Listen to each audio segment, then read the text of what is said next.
Setelah tua, tak bisa apa-apa lagi.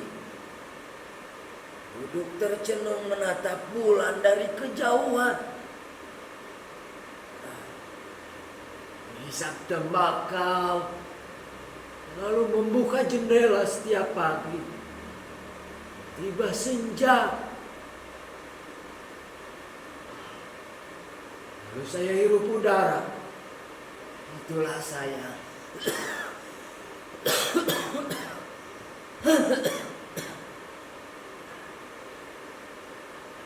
Banyak kenangan lalu lalang di depan mata saya yang menua. Dalam sekejap, kenangan itu hilang saat hendak saya tangkap.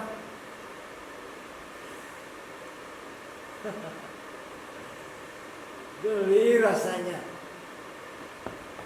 Kenangan kau kayak kunang-kunang. Tak apalah. Saya setia menemani masa tua saya.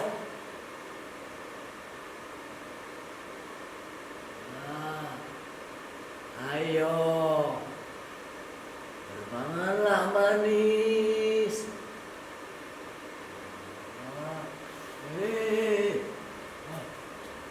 Awas jatuh.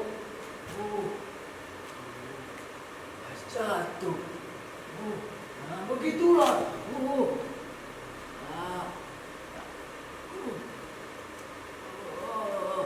Lebih tinggi lagi. Lebih tinggi lagi. Sana. Awang-awang. Ya.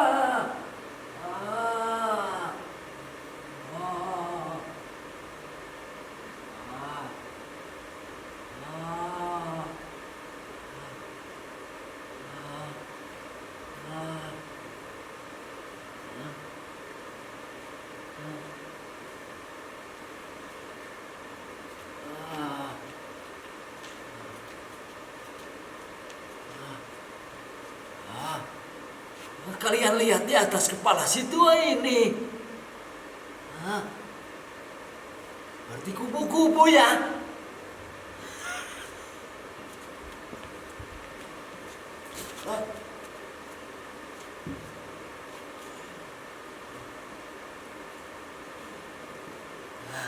Sewaktu muda hingga sekarang, saya sering mengarang cerita, bahkan keseringan. Sama kayak Anda. Kadang nakal, lewat nakal. Sewaktu-waktu bisa menyedihkan. Kadang membuat terhibur, serta berbalik nyinyir.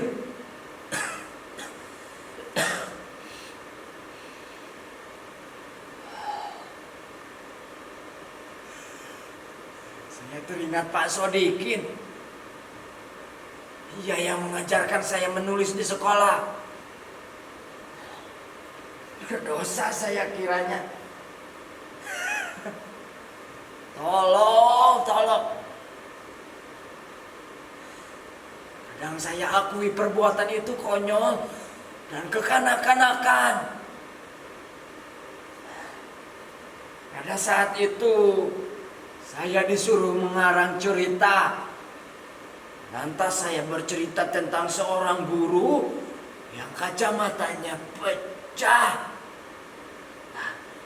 Yang ketika masuk kelas pasti saja kejedut sini, kejedut sana. Guru itu, ya dia, Bapak Dokter Anes Sodikin.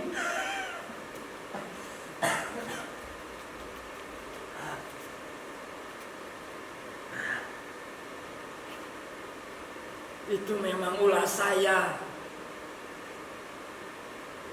Saking dekatnya saya dengan beliau, jadi tidak tanggung-tanggung ngerjain Pak Sodikin. Padahal kalau ia tahu yang menyembunyikan kacamatanya di balik tumpukan kitab-kitab yang akhirnya pecah adalah saya, ia pasti murka. Memang niatnya tidak sampai membuat kacamata itu pecah. Namun Pak Sodikin malah menumpuk kitab barunya di atas kitab yang ada kacamatanya. Ya pecahlah. Saya sendiri sampai menepuk jidat. Kok bisa Pak Sodikin naruh kitab barunya di atas kitab lamanya? Barangkali saya yang tega kali ya. Edar. Ketika itu kacamata harganya cukup mahal. Untuk menggantinya barangkali beliau meski mengumpulkan gajinya selama 4 bulan. Gaji guru Sukon memang mengkhawatirkan.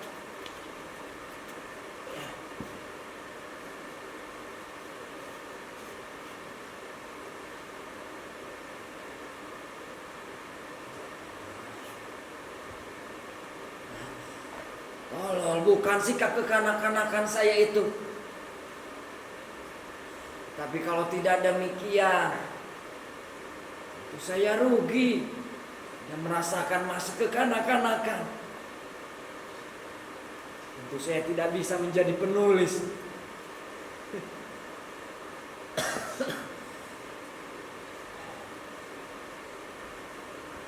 Orang-orang sih menyebut saya seniman. Seniman malang mungkin. Iya, mereka memang terlalu berlebihan.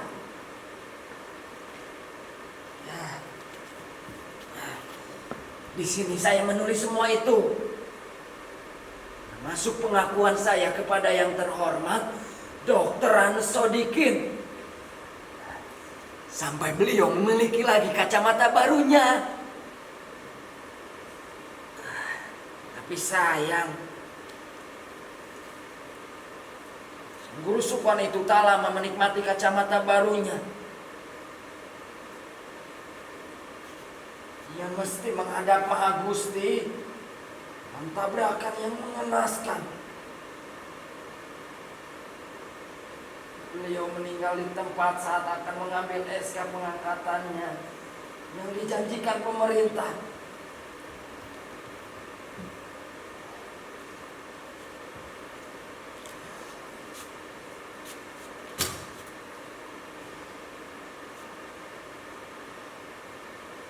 Ini dia kacamata baru beliau.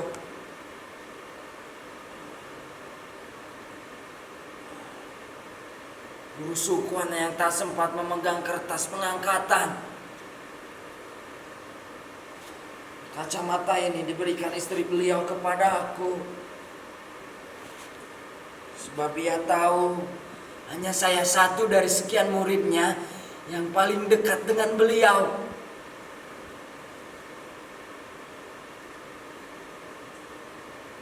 Saat itu usiaku masih 14 tahun jalan. Saya pernah berjanji di atas kuburan beliau bahwa kelak semasa tua saya akan mengenakan kacamatanya. Dan fantastis, cita-cita itu tercapai. Kini saya tampil tampan dengan kacamatanya.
jenuh menatap bulan dari kejauhan, menghisap tembakau, lalu membuka jendela setiap pagi. Tiba senja, lalu saya hirup udara. Itulah saya.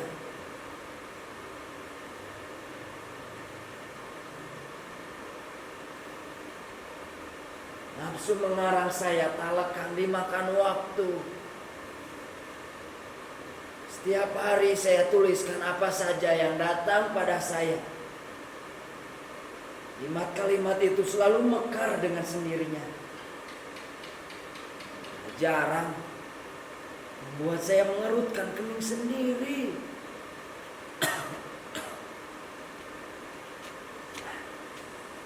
Saya yakin sepenuhnya, kalau saja dulu tidak pernah bersentuhan dengan guru sukuan itu, saya tidak bisa seperti ini. Syukurlah, puji syukur Tuhan. Sewaktu muda hingga sekarang ini, saya tidak ada bedanya. Waktu saya habiskan dengan menulis dan menulis. Puas rasanya. Kalau tidak sedikit tulisan-tulisan yang saya pernah buat hanya menjadi konsumsi pribadi.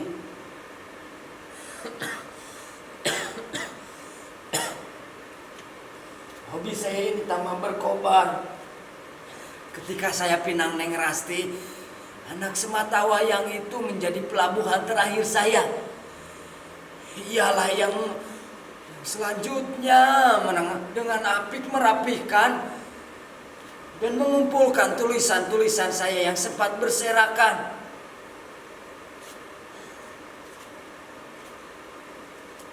Ialah yang membundal seluruhnya menjadi buku setebal ini.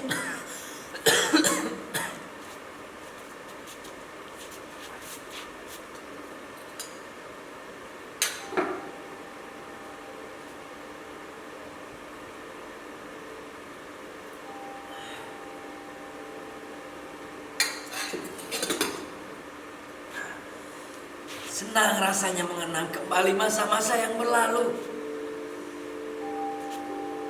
Mengenang masa kekanak-kanakan yang mustahil datang kembali.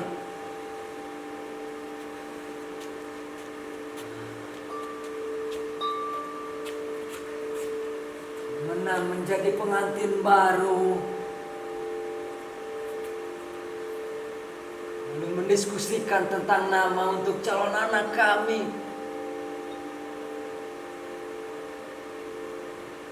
Meski pada saat itu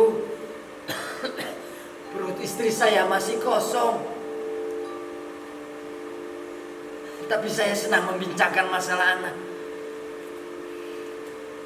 Mengenang masa-masa muda yang energik. Ketika menentang proses asimilasi yang digulirkan pemerintah pada waktu itu, sampai saya dijebloskan ke penjara dengan tuduhan generasi pemuda pembangkang, anti nasionalis. Seorang tapol yang sengaja dipasuh ruang gerak dan hak kerjanya demi stabilitas negeri dan keadilan rakyat. Gak ngerti saya.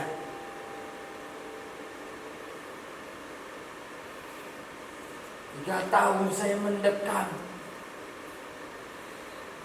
dipukul kiri, kanan, dihantam belakang, depan, bogem mentah di muka dan perut bertubi-tubi.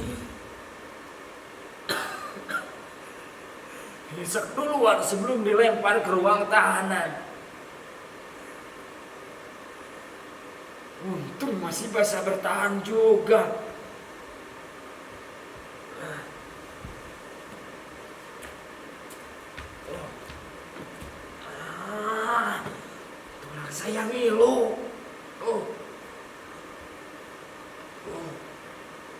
Kedua kaki saya terasa beku.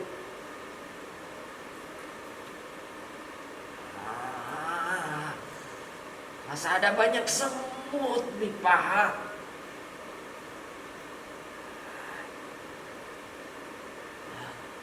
Bagaimana cuaca di luar? Betulkah musim hujan segera tiba?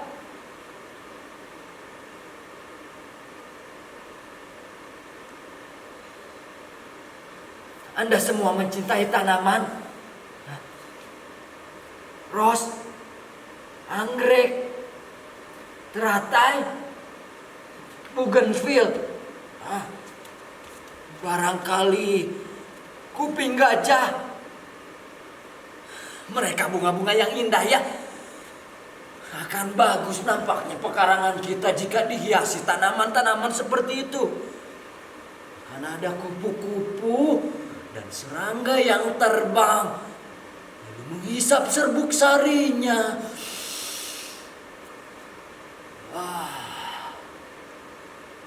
Indah sekali.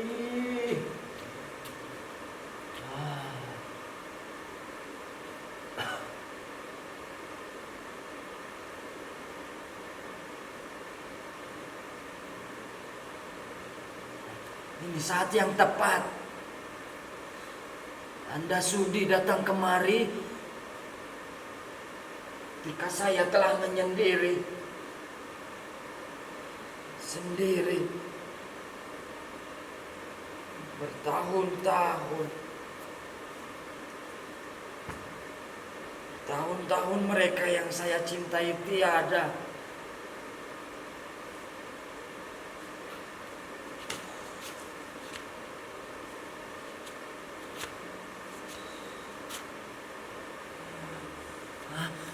Cantik sekali anak ibu. Siapa namanya? Anak pintar. Mirip ibunya. Rawatlah ia. Kelak ia akan menjadi perempuan soleha. Ia perempuan soleha.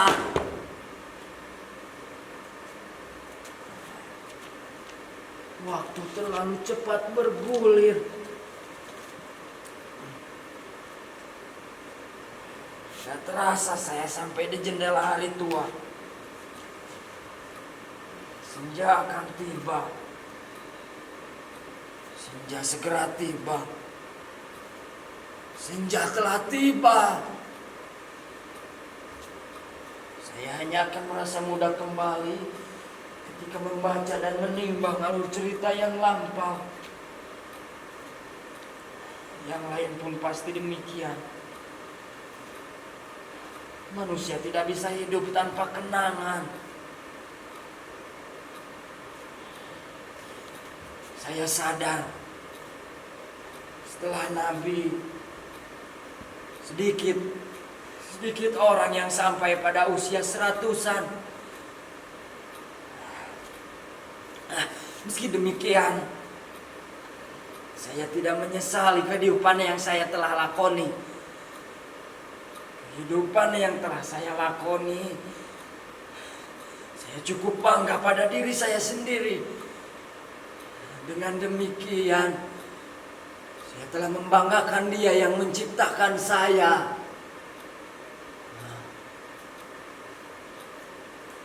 Menciptakan kursi, jam, piyama, kacamata, dan kita.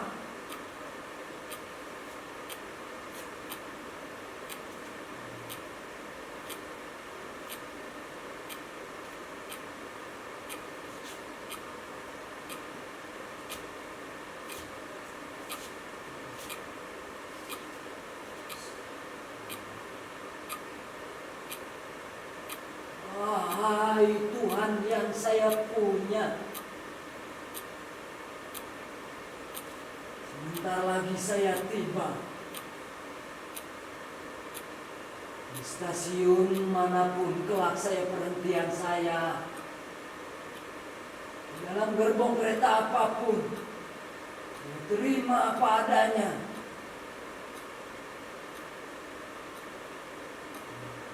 Sekarang ini, biarlah saya mengenang kembali kenangan itu barang sejenak. Sebelum semut-semut itu sampai di ubun-ubun saya, meninggalkan tubuh saya menjadi seonggok daging yang sunyi.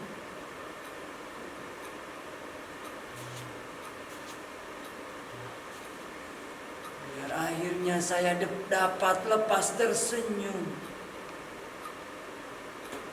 Lepas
enak kalau sudah punya istri.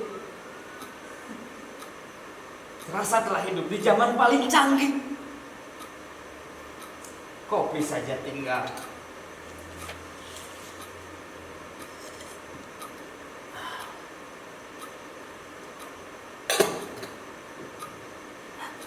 Istri nggak perlu cantik-cantik. Yang penting pintar dan hormat pada suami. Dan tahu benar apa yang dikerjakan suaminya.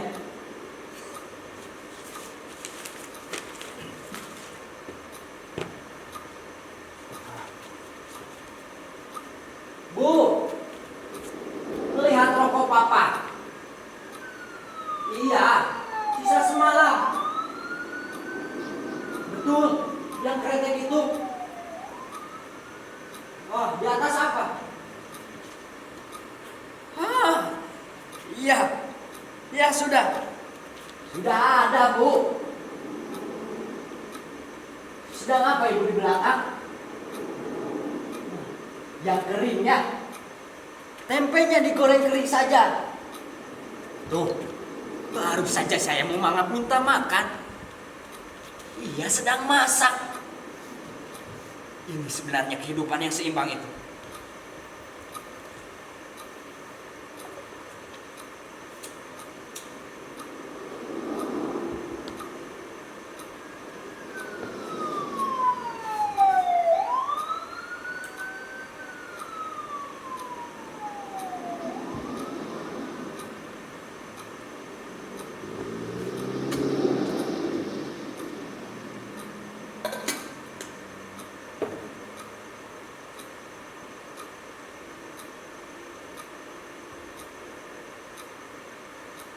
Besok, seluruh pemuda dikumpulkan di lapangan Bison.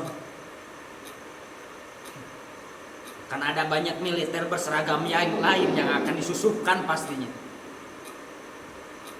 Seluruh pemuda telah dicatat dan terdata di sini. Jadi tidak bisa seenaknya mangkir dari perintah ini. Termasuk saya dan kawan-kawan lainnya.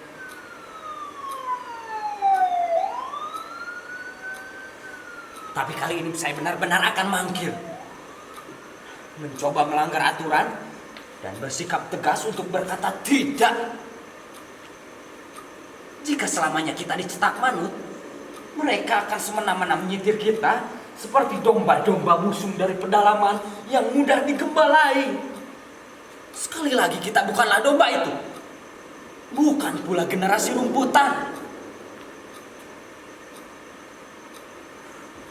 Malam ini saya akan menulis semuanya. Meski suhu politik tidak memungkinkan untuk melakukan ini, Tapi demi sebuah perubahan, tidak ada jalan lain selain bersikap subversif, menekan setiap titik-titik simpul yang membuat kekuasaan ini terlalu lama bercokol.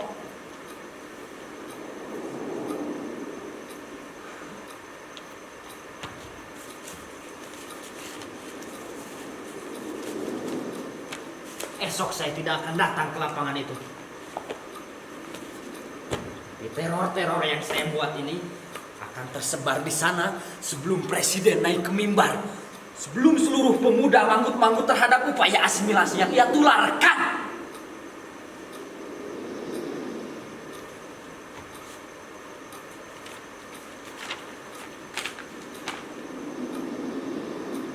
Presiden menyesalkan adanya selebaran-selebaran provokasi yang sengaja tidak ingin melihat keadilan yang menyeluruh. Ia menyebutkan siapa saja yang menjadi aktor di balik semua ini. Mereka adalah generasi-generasi pembangkang yang harus diwaspadai. Nah, betul bukan? Mereka akan gerah akhirnya.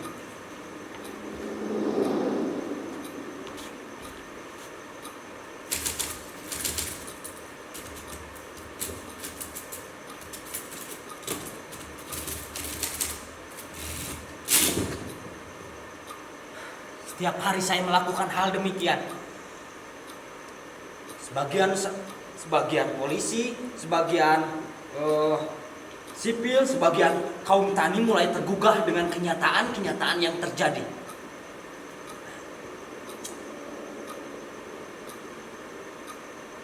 Hingga terjadi sebuah aksi yang cukup besar.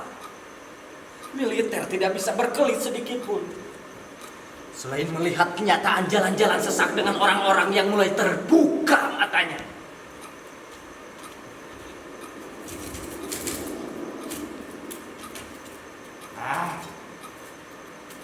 Betul.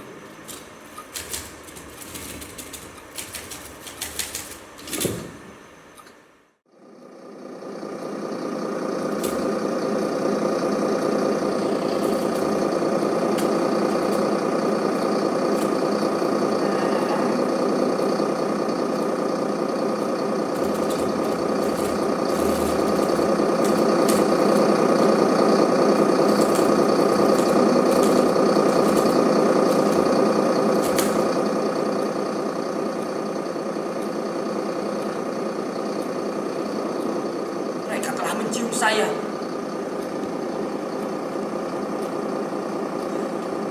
Dan saya mulai terancam.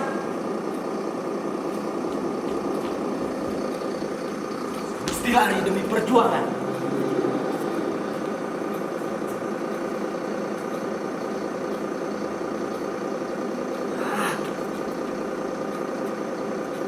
Istriku sangat mengerti. Ya ikhlas aku tinggalkan untuk sementara.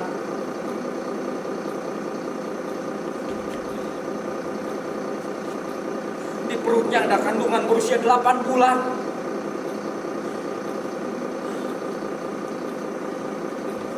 Walau berat, tetap harus aku tinggalkan.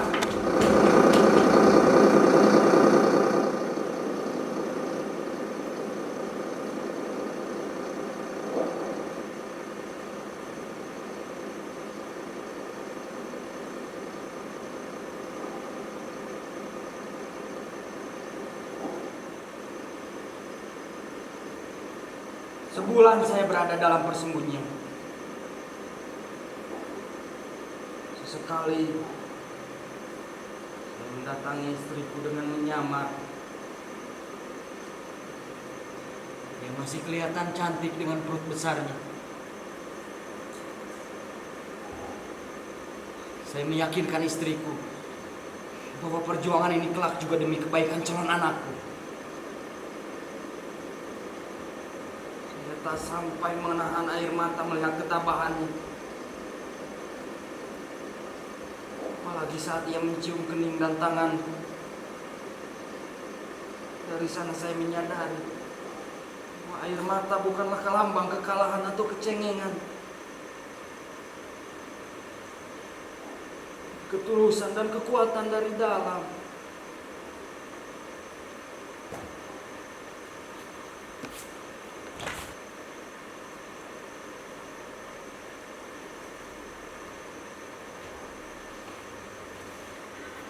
Saya tertangkap dikala istriku hamil tua.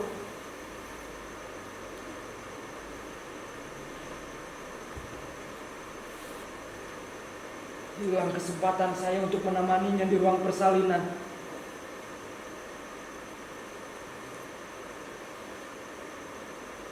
Kesempatan itu hilang sebab kekuatan kedua saat persalinan adalah kehadiran sang suami, seorang bapak dari anaknya.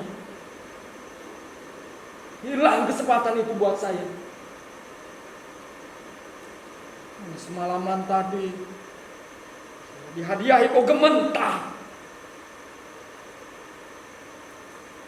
Saya semakin terpuruk setelah kerabat saya membesuk, lalu mengantar sisa persalinan dan kain, juga berlembar-lembar tulisan yang tak sempat dirapikan istriku.